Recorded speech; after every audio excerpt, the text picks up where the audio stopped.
Thank you, PS for ICT, Engineer John Tanui, my friend, my brother, Secretary General of AFCFTA, Mr. Wamkele Mene, Stanley Kamanguya, our CEO at ICTA. I think we have JP, our CEO from Konza, Mama M-Pesa, my good friend Esther Oitito, my friend Ali Mohammed, the chair of Fingo. Ladies and gentlemen, good morning. It is my pleasure to be here to join you this morning. And when I'm here and I compare the traditional tech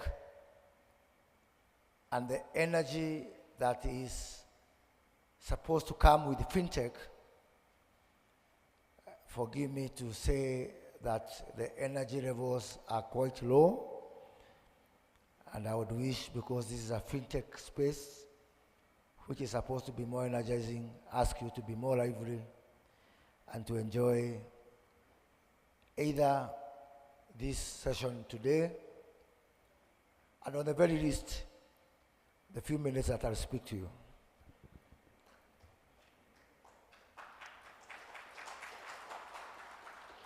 We all know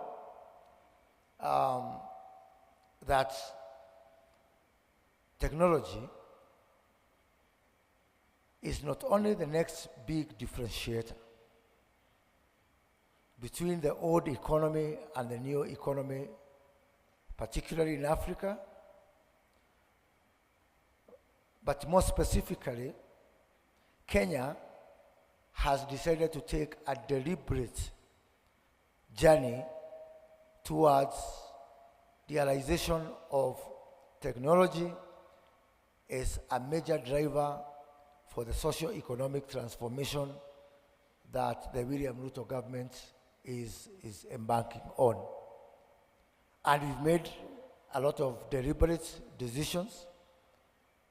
Just last year, we were suffering and we were struggling with some laws within our statutes, particularly on ownership within the technology space.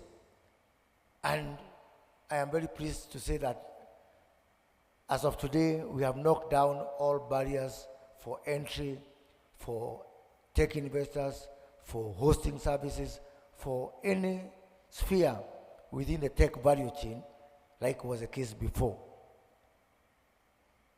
We have continued to take very liberal approaches as a country on matters technology. I remember John Michuki, the late, and may Lord rest his soul in peace. He once told me of a story of how he licensed M-Pesa. He was the Minister for Finance when M-Pesa was licensed.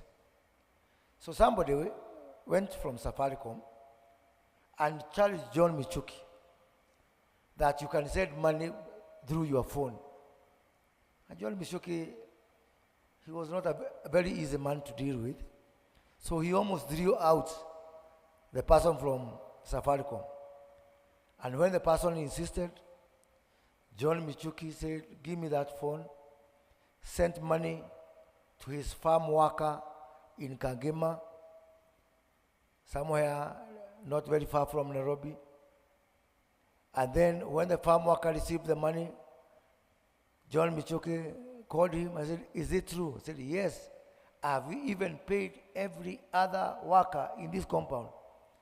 And John Michuki said, bring that paper. And that's how he licensed M-Pesa.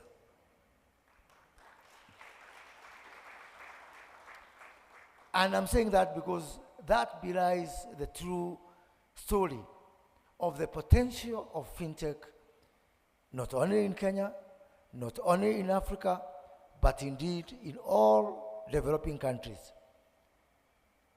In our country, the working class, the workforce, consists of some 19 million men and women.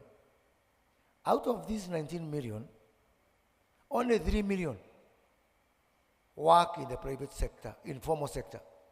1 million in government, 2 million in private. That is the size of our formal sector. 16 million is the informal sector.